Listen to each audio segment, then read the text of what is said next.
Hello again, I'm Robert Fifth, and here we are back in 1983, continuing the deep dive and reviewing all of these albums, rating them too chronologically, and we are up to the very first day of June 1983 when Talking Heads released Speaking in Tongues. Talking Heads at this point going full-on club band, full-on dance band. I don't know how much the Tom Tom Club album had to do with this, but just about every song on here sounds like a dance kind of club kind of song kind of thing. It's not their most interesting album musically. It's not their most musically adventurous album, but it is still prime Talking Heads. I think it's their best-selling album. It's their most popular album, and that is probably because of the big song Burning Down the House that kicks it off. Now, that was my introduction to the Talking Heads. I'd heard the name mentioned before. You know, they were this weird new wave band. You know, again, I'm 10 years old in 1983. And so I'd never heard things like Psycho Killer and things like that, but Burning Down the House, that was all over the radio and definitely all over the video shows. And I thought that that was great. I loved the song. I loved the video. I thought it was tremendous. Went out and got the cassette, you know, whenever I could. You know, a year later, whenever I saved up the money, you know, that was one of the cassettes on my list. I got that, and, you know, the rest of the album didn't sound quite as interesting or as weird, I guess, as that. But liked it anyway. You know, songs on here like Making Flippy Floppy. I mean, you got titles like that, you know, it's definitely Talking Heads. But that's pretty much just this constant kind of dance beat. They got songs in here with a dance sound that sound almost like we're going to Funky Town.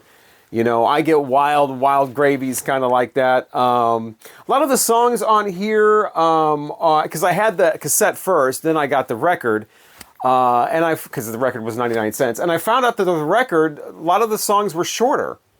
So I didn't really listen to it a lot. I listened to the cassette because those were the way that I heard the songs. These like 5.5, 6 minute long versions of these songs. That's how the cassette was. There's 5 different songs like that. The album is only about 40 minutes long, which is a normal length. But the album on cassette was like 47 minutes. So most of the songs were over a full minute more than they are on the record. So the CD comes out, and the CD, at least the version I have, has the longer versions. There are earlier versions of the CD that have the shorter LP versions. So you have to know kind of what you're getting there, but I was definitely used to hearing these full-on long things. And they sound more like dance mixes because a lot of the length is due to just repeating the music stanzas and things like that. So yeah, Talking Heads, Speaking in Tongues, dance music throughout. You know, Swamp is kind of a weird, I never really liked that. But Girlfriend is Better is also on here. The live version from Stop Making Sense, the movie soundtrack, is, I think, the more popular of that. And that's another one where the cassette and CD version just goes on and on and on with the music, but the vinyl version is a lot more concise. This Must Be the Place, Night Melody is a nice way to smooth things out at the end and kind of take it a little more easy. And I always enjoyed that song as well. But Burning Down the House is always going to be my favorite Talking Heads song. Yes, I am that guy that Burning Down the House is their favorite Talking Heads song. Can't help it. But this is a pretty solid album all the way through. Just, again, not as interesting, musically adventurous as some of their previous albums. But I'm going to go ahead and give this 4 stars because it is Talking Heads Speaking in Tongues. So a lot of people, if they have a Talking Heads album, this is the one they have. So yeah, 4 stars for Speaking in Tongues. Kicking off June of 1983. GFR, if we're talking about rock music, maybe you think I'm talking about Guns N' Fucking Roses, or maybe you think I'm talking about Grand Funk Railroad. Well, it's 1983, so we're talking about Grand Funk Railroad. And on June 1st, they released their album called What's Funk? According to the cover art, it's apparently a woman in a bikini holding jumper cables. Who knew? But yeah, so this is just Grand Funk without the railroad, and Wikipedia says that this was released in January. The articles that I saw in the archives that I looked up all say that it was released June 1st, 1983, so Wikipedia apparently incorrect, but that really doesn't matter that much. What matters is what kind of album this is. Now, I've always going to have a special place in my heart for Grand Funk because they were one of the first hard rock bands I ever heard. I had a little 45 of The Locomotion when I was a really little kid. It was one of the first records I ever have. I don't know where it came from. I don't know if I can't believe it came from a garage sale because it would have been too new for a garage sale. So unless somebody bought it and immediately sold it, I mean, but I had it. I had it from in my little close and play. I loved it. Locomotion on one side, and then the other side was called Destitute and Losing, and that was probably the first long rock song. It's like 7 minutes long rock song that I ever heard. This was before I discovered Kiss. This was before I discovered the Beatles and all that. People would ask me I'm a really little kid at this point. People would ask me, what's your favorite band? Because I was always listening to records or whatever. What's your favorite band? Elvis? Grand Funk? And they would be like, what? What is he saying? I was attempting to say Grand Funk. Because that song also, there was no railroad. But I digress. We're not talking about that. We're here to talk about What's Funk, the 1983 album. It starts off with a song called Rock and Roll American Style. And it's all about how rock and roll is an American thing. It literally says rock and roll, those are American words. Rock and roll didn't come from England. Rock and roll didn't come from Australia. And if you tell him that rock and roll is from Canada, he's literally going to have a heart attack. Those are the lyrics. Not great. I think they're trying to recapture the spirit of we're an American band, since that was so popular like 9 years before, but it's not going great. It's not doing it. I mean, we're an American band was all about being a band that's touring all over in America and all the groupies and partying and all the things that you encounter. This is just this like rock and roll is American. How dare you say that's an American thing? Anyway, after that we get a random cover of Martha and the Vandellas' Nowhere to Run with the same kind of beat going on. It's got the Motown. Well, actually, they were on Gordy Records, a subsidiary of Motown. But the Motown thing with the tambourine, there's flange on his voice. It's whatever. After that is the track called Innocent. It's all about a man is innocent until proven guilty. That used to be a thing in the United States where somebody was innocent until they were proven guilty. It's not a thing so much anymore. We used to be like sort of proud in our like whole due process thing. That's kind of faded out. But back then, you could still say a man was innocent until proven guilty. It was still the spirit, at least, of things. And but this isn't about being political. This is about cheating. The woman, is accusing him of cheating, and the man is innocent. If you can't prove that I'm cheating, then, I'm innocent, basically. Which is interesting because there's another song towards the end of the album where he's accusing her of cheating based on everything the guys have been saying. So it's not, we got double standards going on here on the Grand Funk album. But other songs on here, like El Salvador, I think that was the single. It's got a nice, it's about as good as it gets musically. But the lyrics are all about how, communism isn't going to come knocking on my door, El Salvador, freedom. And it basically sounds ham-fisted and pandering. It doesn't, because Grand Funk Railroad back in the 70s, they always had political songs. They always had, and they were great. They always had songs about the environment and protecting the environment and, political corruption and standing up for your rights and whatnot. And they were great. Here it just sounds, it sounds like they're just doing talking points, and I'm not into it. And there's there's kind of a little bit of an 80s keyboard thing creeping up every once in a while in the background, but mostly this sounds like a basic rock album. And you're wondering, where's that 80s sound? Don't they try to change with the time? Yes, you get to a song towards the end called I'm So True. And it sounds like a Casio keyboard in demo mode. I mean, it is just the most generic sounding synth kind of stuff. Doop, doop, doop, doop, doop, doop, doop, lame. But most of the vocals here, they're still doing the chest pounding macho kind of, I'm singing like this, and everything I say is like, it's that kind of thing. This album is everything that was not great about Grand Funk in the 70s. They've brought that into the 80s, and everything that was great about Grand Funk Railroad in the 70s, like the great guitar riffs and the drumming and the organic sound, that 70s sound, the whole feel of it, the good time music and the lyrical content, all that they've left in the 70s. They've just brought the machismo and the chest pounding and the kind of three-note vocals, and not into it. And this also has a cover of James Brown, It's a Man's World, because of course it does. 1 star for What's Funk from Grand Funk. I much, much, much, much, much prefer their 1970s stuff. Like I said, they're always going to have a special place in my heart with that stuff because I grew up with the little kid with my little Locomotion 45, and then I got the 45 after that for We're an American Band. the reissue with Walk Like a Man. You know, You Can Call Me a Man. Yeah, like I said, the macho kind of stuff. But it was you could accept it back then because it was the 70s and there was a lot of that going around. But you kind of overlooked it because the music was so great. Here they don't have the great music. The drumming sounds like it's done to a click track and it's just real basic stuff. Not anything great. You know, the guitar stuff is not anything to speak of except for the El Salvador song. And so, yeah, 1 star. The complete disappointment. This was Grand Funk's last album. So at least you could say they knew when to quit. I didn't even realize that. The Grand Funk did not have another album after 1983. I did never realized that. But yeah, this is their final album. What's Funk? Not this. It was the 3rd of June, another day in 1983. And the band Shooting Star has released their album called Burning. Now, if you're not familiar with Shooting Star, you might be familiar with the one song that most people know from them, and that is Hang On For Your Life from this album with the motorcycle crashing through the bedroom there. That's the one that got played on the radio. I'm not really sure they had too many other big hits. They've got quite a few albums, though, and the one from 1983 is called Burning.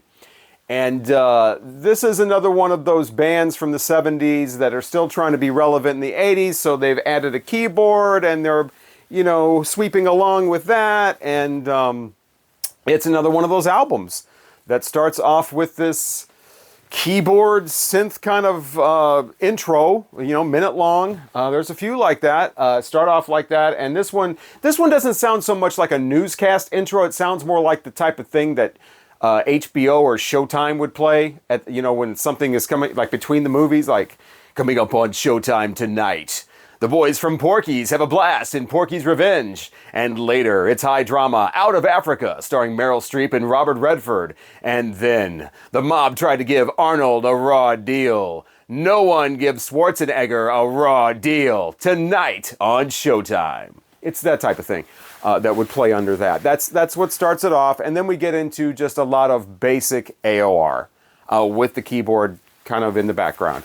And that's the album with titles like Go For It and Winner. You know, a lot of it is this kind of thing that you would hear during an action movie like Raw Deal. You know, where the truck is rolling down the road, blasting through gates and whatever, or the, you know, whatever's happening, the guns are going off, you know, this type of music would be playing. Well, I guess Winner and Go For It would more be like the guy is working out and training for the big showdown with either the town bully or the big game coming up or something. That's more like, but the rest, some of it, other songs are like the action film stuff. So it's that type of thing. If you're into that, this is a serviceable album. This is a band that's been around for a while. They got their chops. They've played a lot. They know how to play. The lead singer, though, seems like he's stretching it a bit in places. Like he can't quite reach the notes, and so he's kind of backing off and just doing this kind of thing. You know, it's not, you know, maybe pick some different notes. You're choosing the notes. Go ahead and pick ones you can sing. But, you know, just your basic AOR for the 80s, and if you're going to do Shooting Star, you probably want to do you know, this album instead of Burning, which I'd never heard anything off of before. They have a song on here called Train Rolls On that's a pretty decent. It's a nice, you know, kind of more of a relaxed thing. Almost sounds like country rock in some places. Got some nice harmonies going on that. They do, for some reason, a cover of the Four Tops' Reach Out, I'll Be There. Reach out, I'll be there with a love that'll conquer you. Or comfort you, not conquer you. Anyway, instead of, you know, the that's a hard rock guitar now. So, I mean, I guess it's interesting for one listen. You're definitely going to go back to the Four Tops version if you need to hear that song again. So overall, it's, you know, like I said, competent. You know, it's a decent band, but it is a 70s band who's kind of out of their era. It's very typical of that sound, trying to throw on the synths, trying to be relevant. It's not a very memorable album. There's nothing that really stands out in it. A little bit of cheese in there, but it's not fun enough to really push it over the line of like a 2-star album. So 2 stars for Burning from Shooting Star. If you want better Shooting Star, there's better albums out there from them, and even those are kind of average. So yeah, 2 stars for this album from Shooting Star. On June 3rd, 1983, the band America, or the duo at this point, America, released the album called Your Move. This is following up the one that had their comeback hit, You Can Do Magic. That song was written by Russ Ballard, and a bunch of the songs on here were written by Russ Ballard. They teamed up with that guy for some reason. Russ Ballard, of course, the guy from Argent, who wrote a bunch of their hits, or both of their hits. And, wrote all kinds of songs that other people did. Since You've Been Gone, the Head East Rainbow song. He wrote New York Groove, Ace Frehley. He wrote the solo hits for both Frida and Agneta Falskog from ABBA. Both their singles hits from 82 and 83. He just wrote all kinds of things. Winning, that Santana did. It goes on and on and on. God Gave Rock and Roll to You. God's Sakes, he wrote that. They're not all great songs, but none of these are. I don't know what he's doing teaming up with these guys, but he obviously has lost whatever inspiration he had to write those, because all of this is terrible. The first song, My Kind of Woman, I just, here she comes, she's my kind of woman, and I just want to tell her she's my kind of woman when I see her, yay, yay, she's my kind of woman, do-do-do-do-do-do, I don't know which guy is which on this, but they need to stick to harmonies, because when one of them sings, especially the one guy that sings this song and the title track Your Move, that's begins side 2, whatever one of the two is singing that, they're terrible. They got these wimpy just wimpy vocals. I don't know if they're trying to do the yacht rock thing here at this point, but it's 1983. Yacht rock is finishing off. That's pretty much over. But this sounds just more like just boring soft rock. The other guy just sounds like he's half asleep when he sings. It's just very lackadaisical, and it just sounds careless and just kind of, let's just, I got to get to the, whatever. I got to get to the grocery store. Let's knock out these vocals. It kind of sounds like that. And so the whole album is pretty much uninspired. The single off of this was called The Border. Got to get to the border. And then, of course, you have the Mexican music and the guitars or whatever, because you're at the border. And just no. It's going to be a no for me. The cover art, of the two guys on the beach playing Chinese checkers, just really, that, if you like that, you'll probably like this album. Because that really, I will say this, the cover art really goes well with the music on this album. So yeah, America, Your Move is not going to do it for me. The highlight on this album is when they don't sing and they just do the do-do-do-do-do, because then that reminds you of, Ventura Highway and some of their other 70s hits. I think some of those are okay. Those are pretty good, Sister Golden Hair and, Horse with No Name. And that, again, it's the harmonies. And there was 3 of them then. So I think the guy the third guy that's not here, he must have been in the driver's seat, because this is just aimless and boring and too light, too fluffy. There's nothing here. 1 star for America, Your Move. That first track I was talking about, the My Kind of Woman, sounds like a bad Beach Boys song from the 70s, where they had that kind of light and, oh, we're so happy and it's so fun and free spirit, that, and just horrible lyrics to go with it, just banal. That's the first track on here. It sets the tone. The songs do get better after that, but not much better. So we're kind of trudging through some stuff now. It gets like that when you do a deep dive into a full year like I'm doing now with 1983 chronologically. We are up to the duo called Yello from Zurich, Switzerland. Which, that sounds really interesting when you say, wow, duo of electronic age, 1983 from Zurich, Switzerland, nice. Not so much. Yello and their album called You Gotta Say Yes to Another Excess. No, you don't. This album is full of samples and drum machines and electronic beeps and bloops, and it sounds like it could be really interesting. And a lot of it is kind of cutting edge for 1983, as things from the other side of the pond usually were, but at least to American audiences. But this is just kind of like, it's just, it doesn't really do a lot. It's not so much inspiring or provocative or, exciting. It just is just kind of there. I mean, they have some of the elements. They got the synth stuff going on. They got the samples, but it all just seems kind of quirky and goofy. They don't really do anything with a lot of it. They've got the stuff. They got the equipment. They probably got the talent, you know, but they just aren't really doing anything interesting with a lot of it. It's just, they're very content sounding. They're very content on being just quirky and silly and goofy and whatever. There are a couple of tracks on here with some nice musical passages, but again, it just sits there. Like the title track and Smile on You are a couple of examples. They have a song called Swing that reminds me of that Jive Bunny and the Master Mixers or whatever the hell that mess was. So it's kind of like that.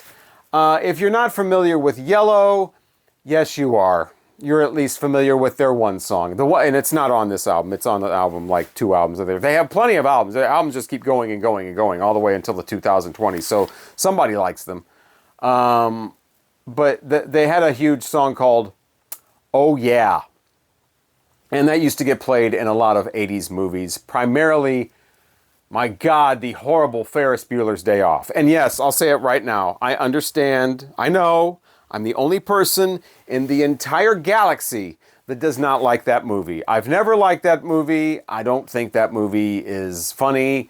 And well, except the one scene. That one scene in Ferris Bueller's Day Off. My God, that is hilarious. It was, oh yeah, it doesn't exist. No, there's nothing funny about Ferris Bueller's Day Off. It's terrible. But that song kept playing. Oh yeah. Boom, boom, boom. Oh yeah. If you like that, you might actually like some stuff on this album. I never cared for that shit. And so yeah, this isn't doing much for me either. 2 stars. And that's being generous because they are from Switzerland and I like Switzerland stuff. So I'm going to give them 2 stars.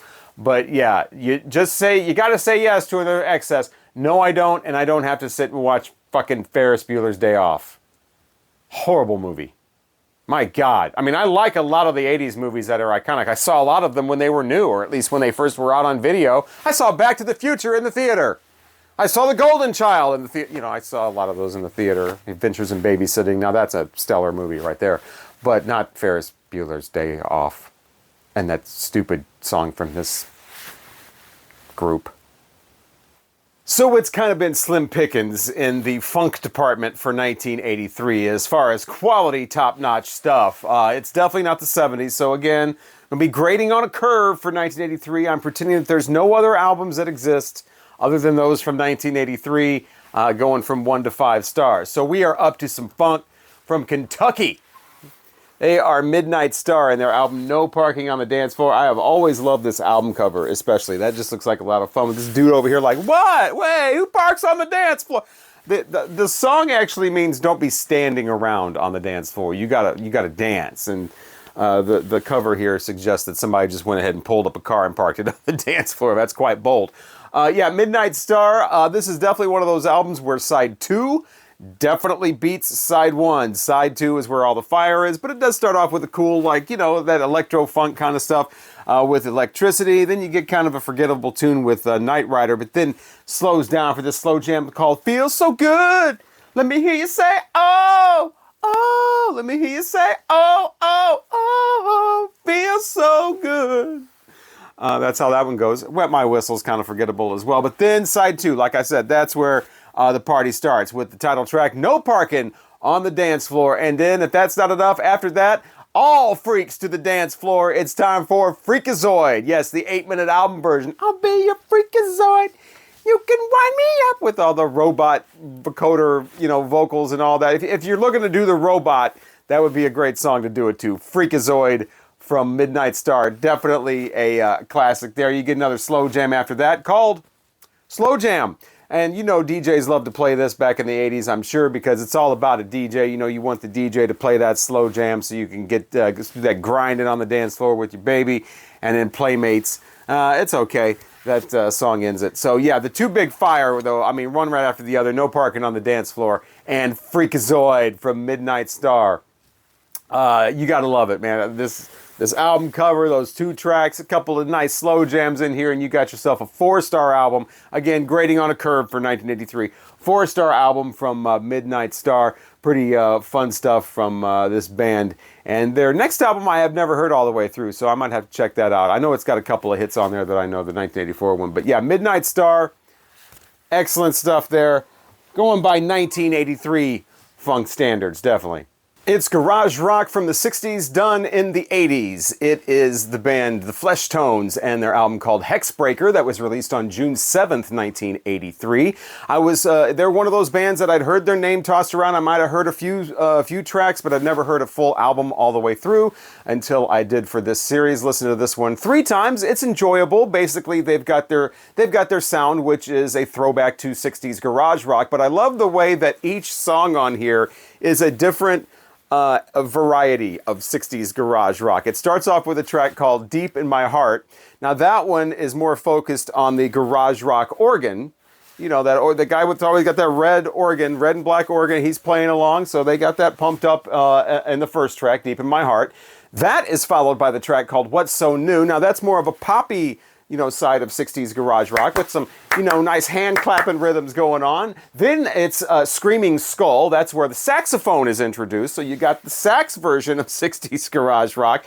And then if you want an instrumental, like maybe you've turned the 45 to Screaming Skull over, you get Legend of Wheelmen, which is like a surfing sax type thing. Just like I said, like an instrumental. Then the good time hand clapping continues for the song that I believe was the actual single, Right Side of a Good Thing. That's the right side, yeah, yeah, yeah, yeah. It's just a sing-along, poppy garage rock. And then Brainstorm after that, that's where we introduce the harmonica.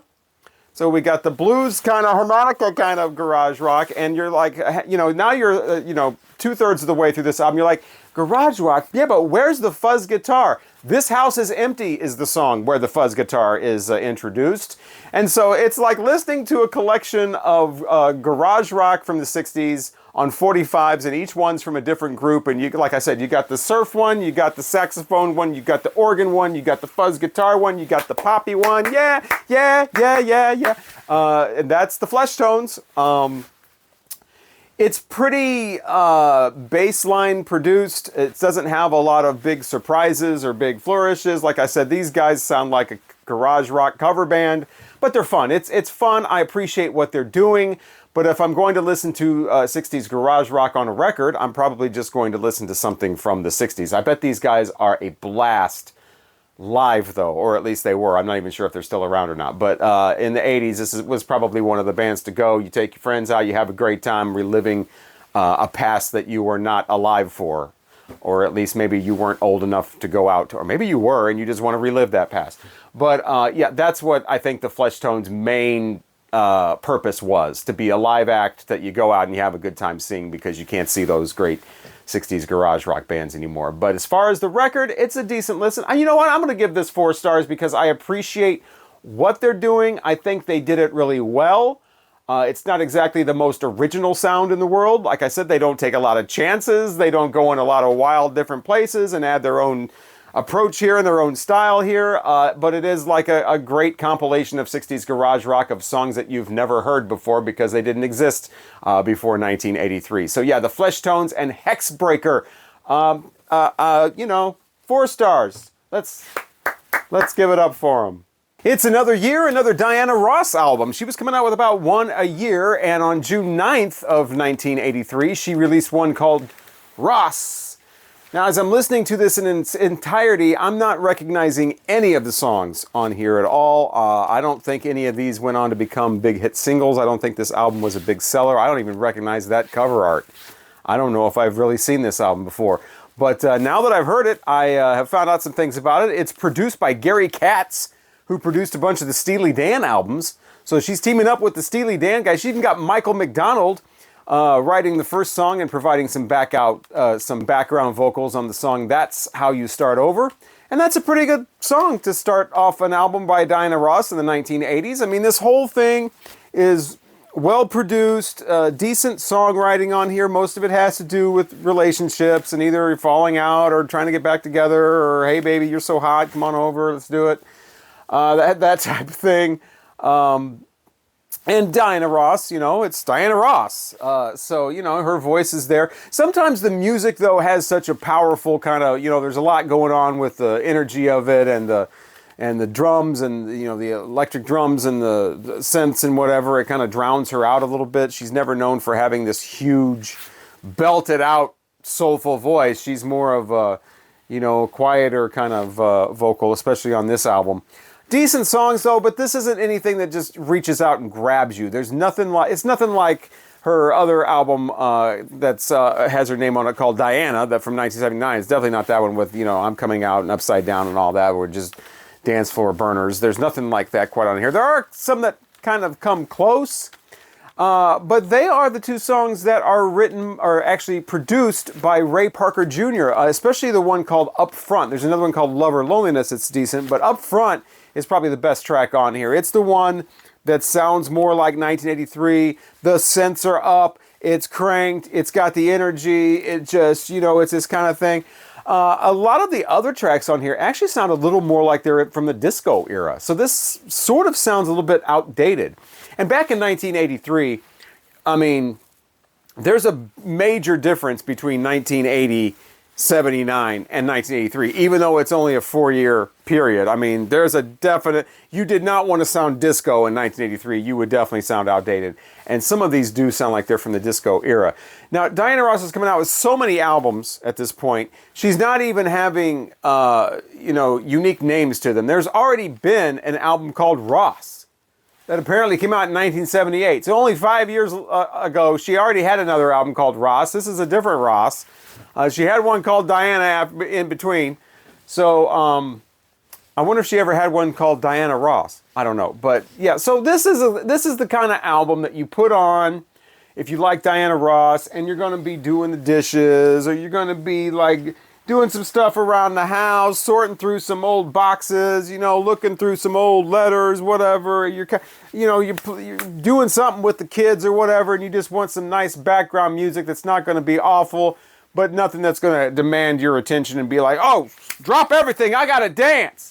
This might be the album, you know, this is an album for that. It's not blowing you away, but it's not, I don't think anything on here is going to make you just run up and go, I can't take this anymore, and turn it off. So 3 stars for Ross from Diana Ross. But if you're going to listen to anything off of this, I would suggest the song Up Front. But I like I said, listening to this thing, I did not recognize any of these as big hits. All right, that's going to wrap it up for this video. Coming up in the next video in this series, you will find out just how cool the date June 10th, 1983 was, with the debut of Pantera, the debut of Social Distortion. Also in the next video, I'll talk about releases from Stevie Nicks, The Kinks, Rod Stewart, a band you'll want to know about if you like hard rock called Tank, and a solo album from Cozy Powell. That is all coming up in the next video, continuing this deep dive, this saga of chronologically ordered albums from 1983, rated and reviewed. Thank you so much for checking out this video and continuing on this journey with me. And I'll continue in the next one. Hopefully I will see you there. Actually, I guess hopefully you'll see me there. I can't really see you. I'm Robert Fithen. Thank you so much for watching.